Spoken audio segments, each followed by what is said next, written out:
got her shot 5 days later before she even saw the doctor. Oh, well, good afternoon. I might have to do that. Stand with me. I want to welcome you to the Thursday, February 4th meeting of your Irving Las Colinas Rotary Club. Chartered on February 16th, 1937. We'll be having a birthday here in another 2 weeks, celebrating our 84th year of service to the Irving community. Grateful to be part of this great organization. So today our invocation will be led by Reverend Shane Webb, our pledge by Mike Kunstadt. Neil and Sandra will lead us in singing "You Are My Sunshine," and Bobby Haas will introduce our visiting Rotarians and guests. Pastor Shane, lead us as we pray. Let's pray, y'all. Loving God, we thank you for this day.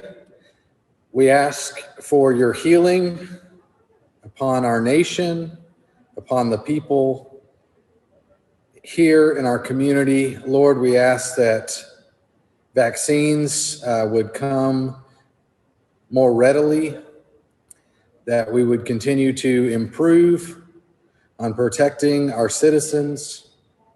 And God, we ask your blessing upon us as a club, that we would continue to serve you, showing the love that you require that we show to our neighbors. And we ask these things in Jesus' name. Amen.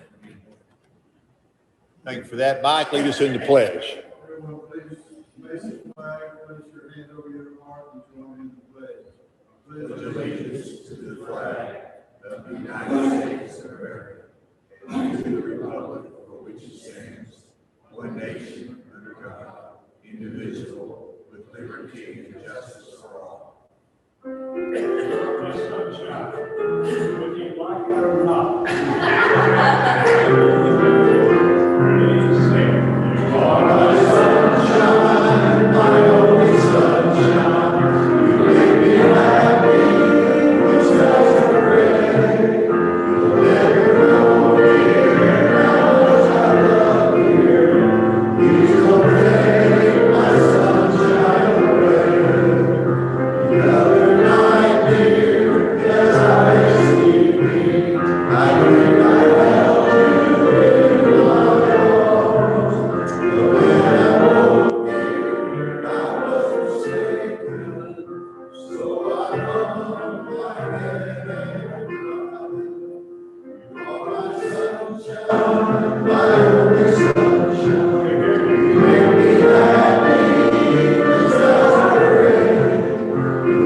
Great job, Neil and Sandra. We are so fortunate to have Neil and Sandra as part of our club to help lead us in music every week. So Neil and Sandra, we say thank you for that. I will tell you that when I was younger and my kids were younger in high school, they'd come to Rotary. They always commented when we sang "You Are My Sunshine." They just, they all knew that song. Well, we have a few visiting Rotarians and guests. Bobby Haas, would you introduce those for us? Yes, sir. We have Aaron. Aaron Alsop is here. Welcome, Aaron.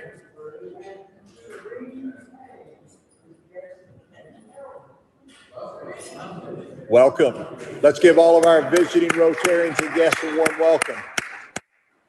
I don't think we have any visiting Rotarians on Zoom. Let me just scroll through. It looks like we have all members. So welcome to all of you that are joining us on Zoom. John Eastwood just jumped in there. So John, I wanted to say hi to you. I hadn't greeted you earlier.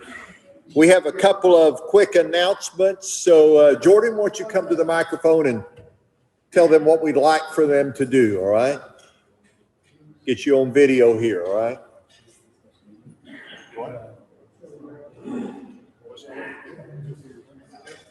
Well, I'm about doing the videos for Rotary as well. All right, so I know we've mentioned this a couple of times, but we're asking each and every Rotarian that's here in person or that's watching us online, we're looking to start something with our club, and we're doing our Rotary story.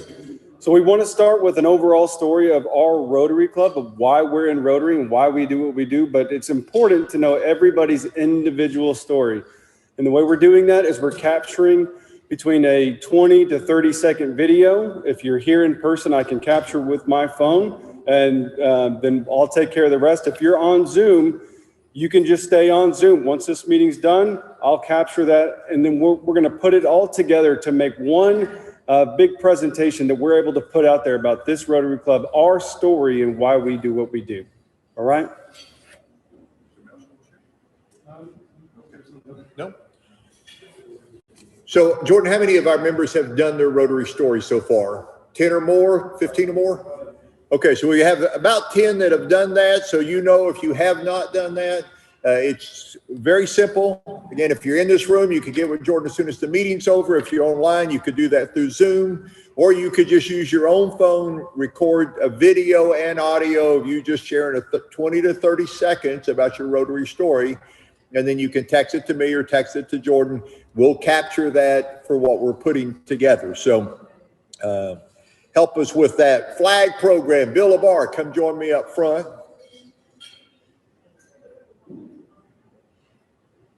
You feel like you're the next contestant on The Price is Right, or hope I win the new car or something?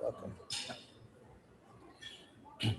So a lot of people have been asking when we were going to get back into the flag production mold.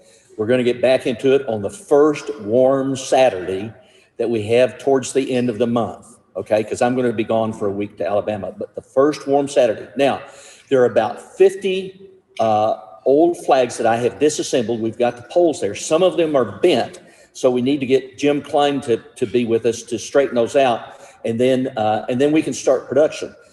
Everything that was used last year has been redone except for these last 50. Okay, we've worked through that. So what we're going to be building, Kathy, I think what they say is that we have about 1,600 flags.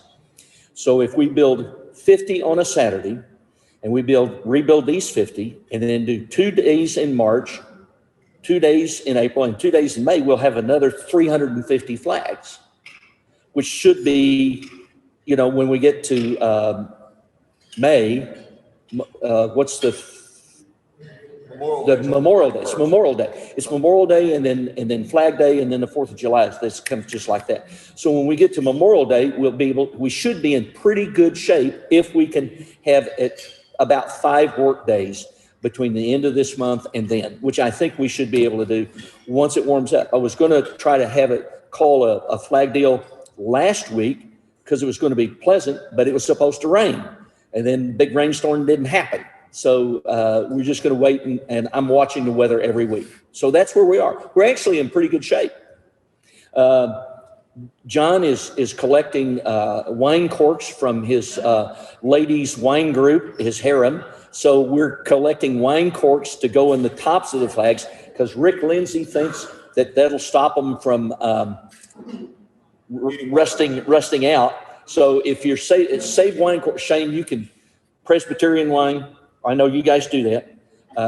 You can save your wine corks, and then we'll put that in the process when we go into build flags. Okay? Anybody have any questions? Bob, is that good with you? Bob Bourgeois, shake your head yes or no. Thumbs up. Good? Okay. All right. Thank you, Bill. Thank you. Bob did comment at our board meeting that those wine bottles did not have to be empty in order for you to donate the cork. So he wanted me to put that out there. Yes, handsome young man in the back of the room. Thank you. I just wanted to know, will the president also be providing breakfast? I can provide breakfast, and I do a good job with breakfast. Y'all like that cinnamon rolls that time, huh? Yes, and I think if we look at the last Saturday in February is the 27th, the first Saturday in March is the 6th. So probably one of those 2 Saturdays. So if you could do your best not to commit yourself if you want to help us with flags. And then Memorial Day, which is our first flag event, is the latest that it can possibly be in May. It's on the 31st. So it actually gives us an extra week to get ready and get sleeves. You know, Jordan, come back up here for a moment, because we put something about flags out, And what happened almost immediately after we put that out on social media?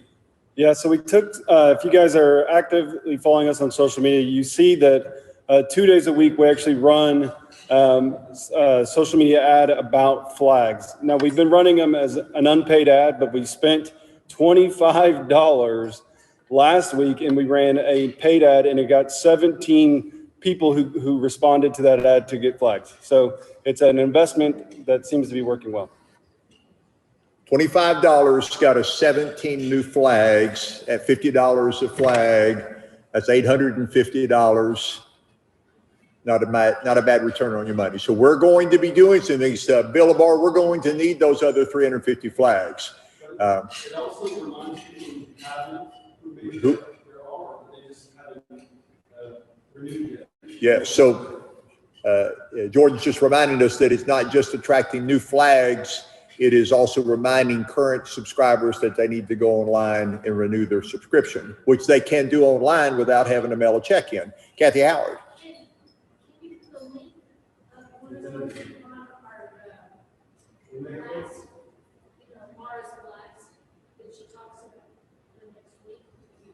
Can we put his, yeah, we can put that in the blast that goes out so that everybody knows how to access that.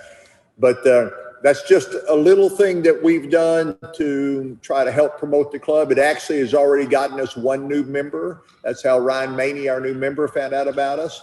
So we're going to be using this. And my goal is, personal goal is I'd love to see us up to 2,000 flags. Now, every time I say that, Rick Lindsay starts choking and Bob Bourgeois is thinking about all that extra wine he's going to have to drink to get those corks. But we're going to work towards that because that's our primary source of revenue for the club. Let me tell you one other financial bit of information before we go to our speaker, and that is last October of 2019, I know that sounds like a long time ago, the country club came to me and told me they were going to need to increase what we pay for meals from $18 to $21. And we hadn't had an increase in meal cost in 6 years. And so I negotiated with them that we would not have that all at once. We would get that spread out over a period of time. It was supposed to be $1 in January of 2020, which you know that because it went from $18 to $19. It was supposed to go up again in July, but in COVID, that didn't happen. But as of January 1st of this year, they've already adjusted our meal cost up to $21 a meal. Now, we have not adjusted that to you yet because I hadn't talked to you and I hadn't talked to the board. And for the month of January, it's just going to stay at that $19. But I do want you to be aware, and part of the reason why I'm telling you this is even at the $21, that doesn't include the tax and gratuity. So our actual cost for meals here is over $25. We're going to be increasing the cost to our members from $19 to $20. We're still going to be eating a portion of that. We're going to increase to our guest meals to $22. So we'll recover just a little bit. So Aaron, enjoy your meal because every time you come, it's costing me a little bit more money. All right. But we also need some other revenue to help offset some of that cost because I don't want to put all that burden on the back of our members. So just want you to be aware of that. Also, we had a board meeting today, so there are some financial reports up at the front, the agenda and the minutes from our last meeting. So those of you that are inquiring and would like to have that information, you can come up and get that at the end of the meeting today. I think that's all that I had on my agenda. So Jordan, are we already hooked up where we can let Rick Lindsay introduce our speaker today? Give us just a second. We had, if you were here last week, you know, I announced that we were going to have a speaker from the ambassadors at DFW Airport. They're still not open. And so when I went to verify that program, they couldn't do it. So on very last notice, like 6, 7 o'clock yesterday, I think, I called Rick Lindsay and said, Rick, I need some help. And I think your number was on speed dial Dallas because he reached out to Dallas. So are we hooked up, Jordan? All right, Rick Lindsay, I have to mute myself. Hang on just a minute. That's, I know, hang on.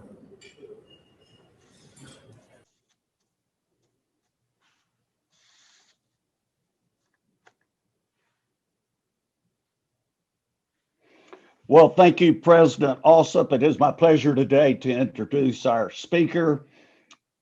He became a member of this Rotary Club last October. He has been an employee at Dallas County Utility Reclamation District for, I'm not sure how many years, but I think it's over 20. Dallas, you can talk about that. He is currently the general manager of that organization. And if you're not familiar with what they do, they handle all the alligators, the trash, and all of the flood waters that comes down the Elm Fork of the Trinity down through this northern part of Irving. They handle all the water and levels on Lake Caroline and all of the different lakes that are from here all the way to the northern border of the city. They handle about 65–70% of the water, runoff water. They do a great job.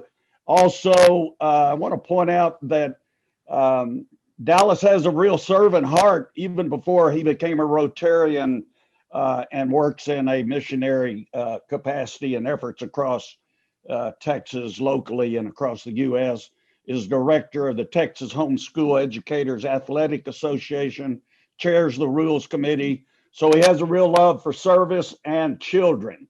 So it is my pleasure to welcome Mr. Dallas Burke, the General Manager of Dallas County Utility Reclamation District. Dallas?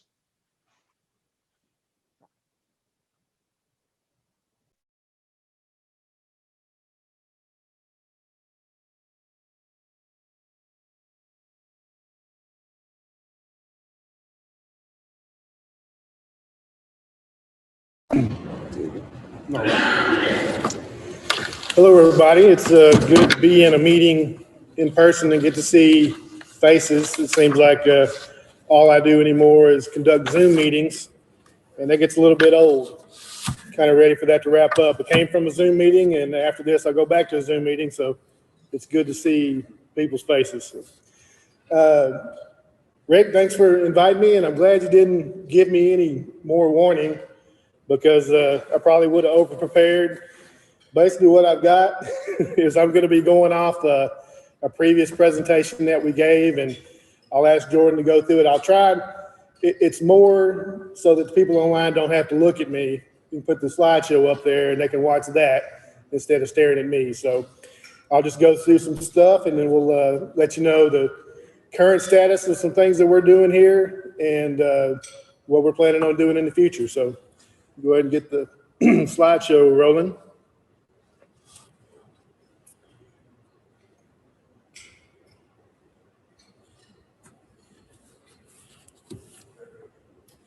All right. So Rick kind of gave the presentation a little bit. On the next slide, it shows where we're at, what we take care of in the city of Irving as far as our drainage area for the district. The district, primary function is flood control and other infrastructure things, but the flood control is something that is such a focus and such a key to what we do to protecting the urban center, providing drainage throughout Las Colinas and much of Irving. Like I said, about 65% of all the drainage in the city of Irving comes down through our system and is either evacuated by our pump station, goes through our sluice gates, or some of our other waterways leading to the Elm Fork of the Trinity. So we do manage, DCURD does manage the Valley Ranch area for the Irving Flood Control District 3. So you can see that drainage area running all the way up to the very border of Irving and Coppell. The DCURD area, specifically the green Las Colinas area, going halfway across the DFW airport, and then down the Texas Stadium area, or the new Diamond or Irving interchange area, we've been calling it, down there. That's Irving Flood Control District 1, and we manage them as well. And so we have pump stations in each one of those districts to take care of flood control. They're many waterways. In DCURD alone, we have 58 waterways that we manage.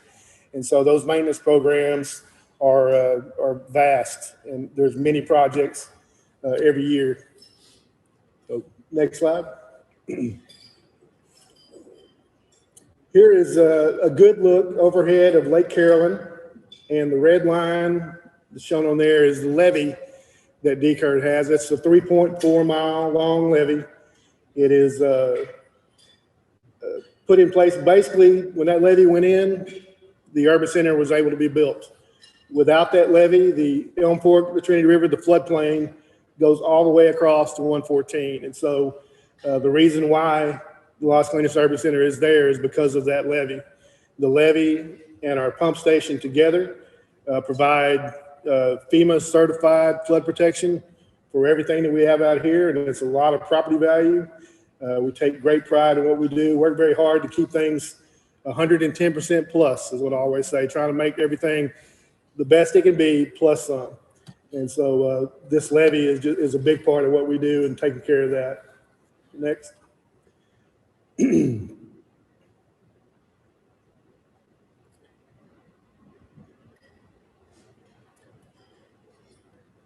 All right, so just to show you how overbuilt our DCURD levee is and how much more protection that this gives in a regular FEMA levee.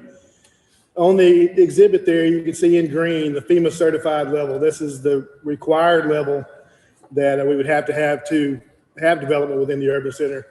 Well, the DCURD levee is another 9 feet taller than that requirement, and so it's actually built in to the development. Lots of areas in the urban center you won't even know you're on the levee or even near it. About the only place that you actually see our levee is along Hackberry Creek. The rest of it, you're driving on it when you're on Rochelle, Riverside, when you're near Northwest Highway. You're actually on top of the levee in a lot of those places, and you never would know. And that's how we like it. So we break down just a few of the things, just some of the highlights with our flood control. Like I said, I didn't get to update this. We've had many flood control events since 2015. 2015 was one of our biggest events. We pumped 870 million gallons basically in May of 2015 in 2 days.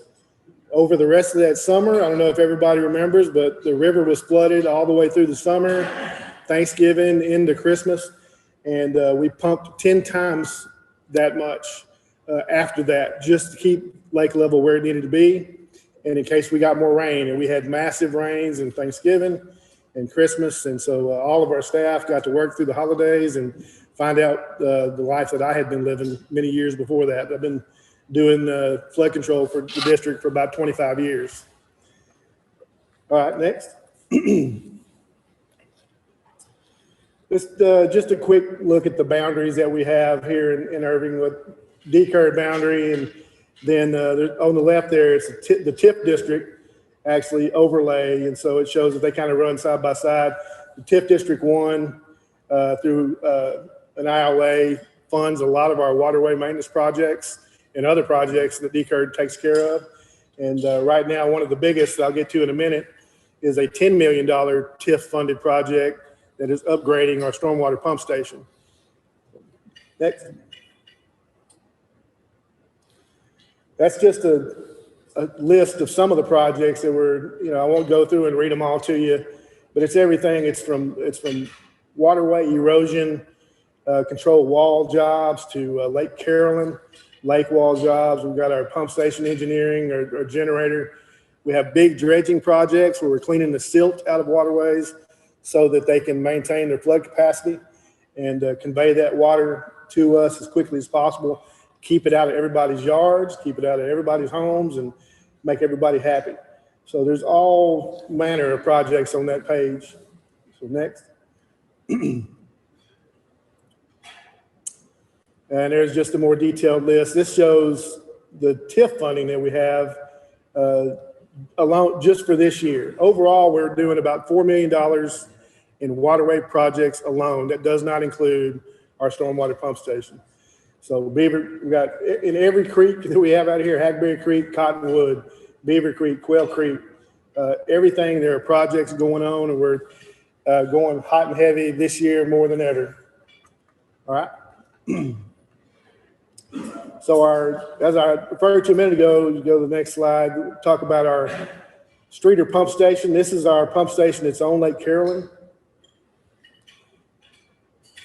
It's a good overhead. We started this back in October of 2019. It's a $10 million TIF funded project. Freeze and Nichols is our engineers and Crescent is our constructors.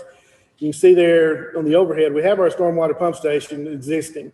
And the blue spots, which I'll show you in a second here, are where the backup generators are going to be going. I'll talk about those as we go next slide. Here's just some of the construction pictures, the foundation for the new generators, those piers that are being drilled there. In those pictures, they're 75 feet deep at that location to get down. There's 21 of them so that we can get down into solid bedrock and put this all on good footing. Next. Here's one of our generators, one of two that went in. And if you like big engines, and I do, and I'd like to have a truck that would hold this engine. This is the generators are 60 foot long, 13 foot wide, and 16 foot tall. They're V18s and over 3,000 horsepower. They are 2750 kW. And when you put two of those generators in line, which these will be, go to the next slide. That's just another picture of it being mounted on top of the fuel tank. That's the generator enclosure that's going on around it. Without that generator enclosure, there's no way those people could live in those apartments right next to us. Actually, when we tested them in the yard, I had to walk about 200 yards away to be able to hear myself think without that enclosure. And they put the enclosure on top and I can lean up against it and talk on my cell phone. And so that is a critical part of the deal because everybody would have balked at the noise level that puts out. So, next slide. And there's a good picture of both of them in place. You can see our pump station there in the background, our stormwater pump station. And that project is going along really well. We're hoping to wrap it up in June of this year. Just some more pictures. We're putting a nice decorative wall around everything. So it'll be real pretty. It'll go well with the promenades if you want to take a walk around Lake Carolyn. Everything's going to look real nice. We'll have trellised landscaping on the walls. So we have ivy and flowers growing up the walls, and it'll be really, really nice. So on to our accelerated waterway maintenance program. You can just flip through these quickly, Jordan, if you don't mind. Just as we go through, this just shows several of the jobs that we're going to be doing: dredging, wall repairs. We just completed this job. It's a $300,000 wall replacement on Lake Carolyn across the lake from William Square. This shows some of the work that went on, the sheet piling that went in. That's a good look at the old Lake Carolyn wall that we replaced. Now we have a new design by Mike Glenn, who has been with us for a very, very long time on that wall. It's a little bit beefier, a little bit thicker, and it's going to be a process because eventually and sooner than later, we're going to have to replace all of the wall at Lake Carolyn. So that's something that's in the works.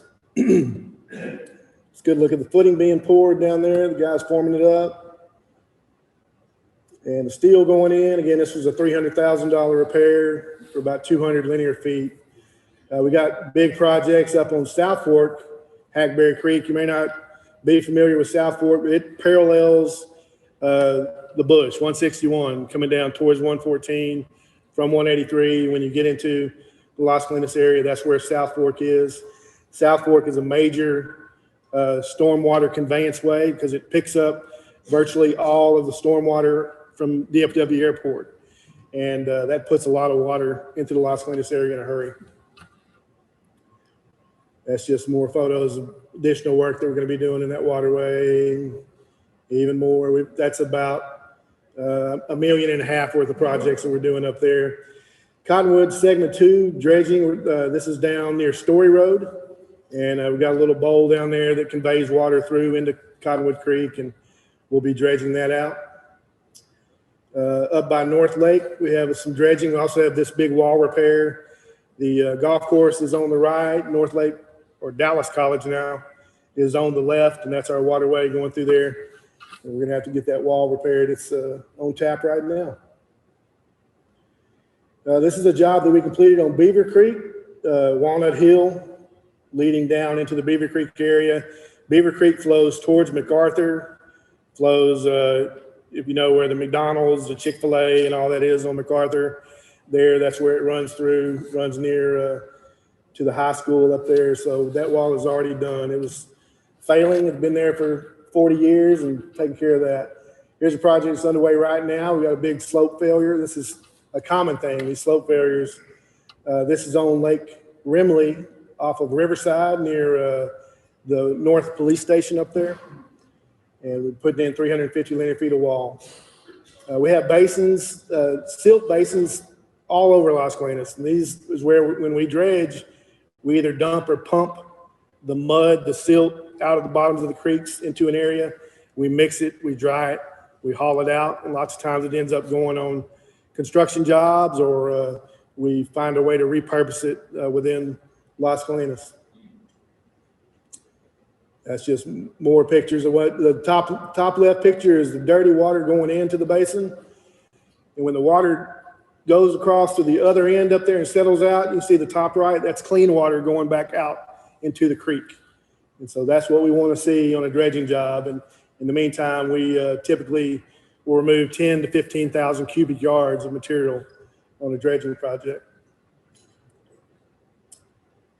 This is going to be our new stormwater outfall we'll be working on in the Elm Fork to try and stop some of the erosion problems. This is right off of Riverside, California crossing area. More work on 348. This is right next to the convention center under 348. We have lots of erosion. And like I said, this is just ongoing all the time. This is the types of things that we do. Same type of stuff going on under MacArthur near Love Drive. And this is a dredging project at Caldwell. On the left of that picture is Exxon.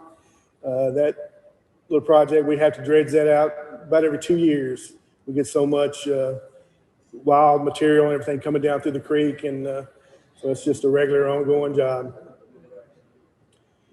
This is Lake Carolyn wall repairs. This is also something that we're doing constantly to try and save and lengthen the life of that wall. We core through the wall. We install anchors and load up each one of those anchors. They're on 4-foot centers, and we put about 10,000 pounds of holding pressure behind every one of those anchors on the wall. And so far, I think the first wall installation that we did, or anchor installation, was about 21, 22 years ago now, and that section of wall has not moved not one bit since then. So it's a great system that we have in place. We also manage Irving Flood Control District 3, as I talked about, and so that's just a quick list at our projects that we do up there. It's more of the same types of things. Sorry, y'all. I set a timer to tell myself to stop talking, and it's going off. And I'm not done yet. So we have everything up there going on up there, similar projects we do. We have dredging. We have a big electrical project inside the pump station. We're looking at installing a tilting weir on the weir down there to help us convey more storm water quicker into the Elm Fork. All right, next slide. And here's one of our programs that I'm really, really proud of that we do with the schools in the area up there. We go in and we teach them what we do and try and inspire young engineers and people who just want to hopefully grow up and come to work for me so that I can retire one day. So we go into the classroom and we just explain to the kids what flood control is. All these kids live, and walk around all those canals in Valley Ranch, and they see what's going on, but they don't really know that it's actually doing something functional more than just being nice looking. So we go through, and then they have a little chance to build their own projects to see how they would stop flood control. And it's really, really interesting, and the kids have a great time. It's been something that's been really rewarding to see all those kids light up. And I can tell you right now, from some of the questions I get, they're already in the 4th, 5th grade, way smarter than I'll ever be. And as far as brains go, the future is bright. Irving Flood Control 1, the old Texas Stadium area there. Just a quick list at what we're doing. You know, we're dredging, we're have culvert maintenance going on. We're upgrading our electrical and one of our pump stations. And one of the best news I like to share, and I'll share it over and over again. So you may hear me 2 years from now. If you ask me to come back and talk, I'll tell you again that when we took over management of this flood control district, that levee was not certified for flood protection. That means that everybody behind that levee on the dry side, including Dr. Pepper, FedEx, and every one of those owners, those business owners back there, they were at risk of having to buy flood insurance, having to buy it. And so we jumped into a $4.5 million project, and over the course of the next 7 years, just last summer, FEMA fully certified that levee as being protecting that area. And so that's something that's one of the best accomplishments that we've had in a very, very long time. All right. So that's it as far as the slideshow goes. I'll be happy to answer any questions that you all have. Yeah, Dallas, I have a couple of questions. Thank y'all. Dallas? I have a couple of questions. Rick, Bob, any of you online have a question for Dallas or a comment you want to make? Yes, sir. I have a couple of questions. Okay. Hang on a minute. We're going to have to get you plugged back in. Do I need to mute up here again?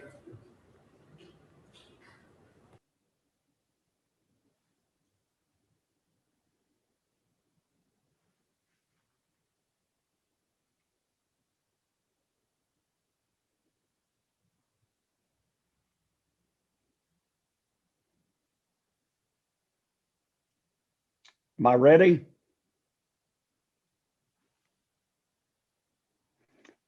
Dallas, my question would be on the flood one. I was on that board back years and years ago. Mr. Klein told me of an opportunity to apply with the city, so I worked with that group and worked with the Corps and getting that rebuilt.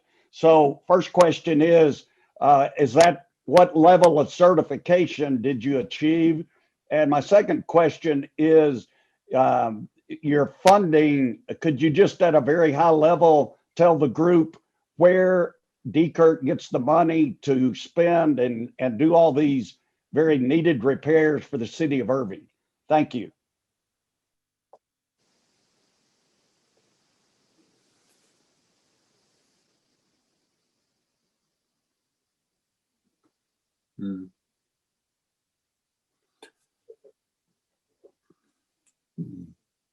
All right. No, you're good. I'm sorry. If you couldn't hear me, the answer on the levee is it's a 100-year FEMA certified levee. That's what they do. They will not certify any higher than that, even though the DCURD levee and Urban Flood Control 3 levees are built to a 500-year level. FEMA just certifies 100. And your answer on the funding, where DCURD, obviously DCURD collects a portion of property tax. And then we also have great partner in the city of Irving. They participate through an ILA on a couple of things. Municipal drainage fund is a portion of that. It goes to DCURD to fund waterway projects each year. And then of course the TIF, a larger part in recent history and into about the next 8-9 years, we'll be funding a lot of our projects and our most aggressive waterway maintenance program over the next 9-10 years ever. Great. Thank you for your answer. Can you still hear me? Do I need to mute again? Okay. Bob, do you have a question? Go ahead and start. Yes, when I come out of the post office over in Las Colinas and then I hit Riverside, what is that huge thing across the street?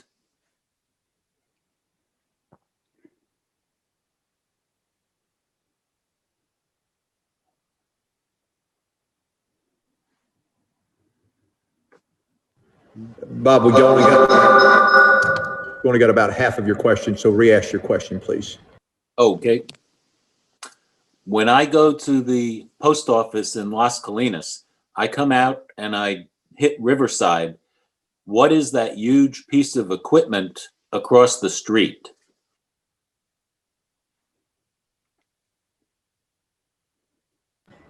You know which piece of equipment he's talking about? Not real sure. Exactly where on Riverside are you talking about? Right by the post office. We're gonna. Yeah, Dallas, I think he's talking about right there at the end of Campion Trail. Yes.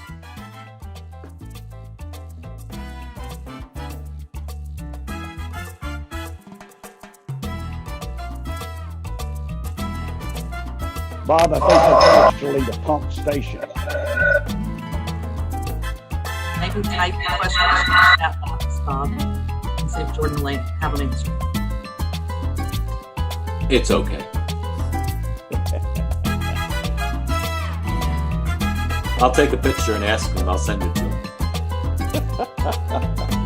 That'll work.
Can anybody hear anything?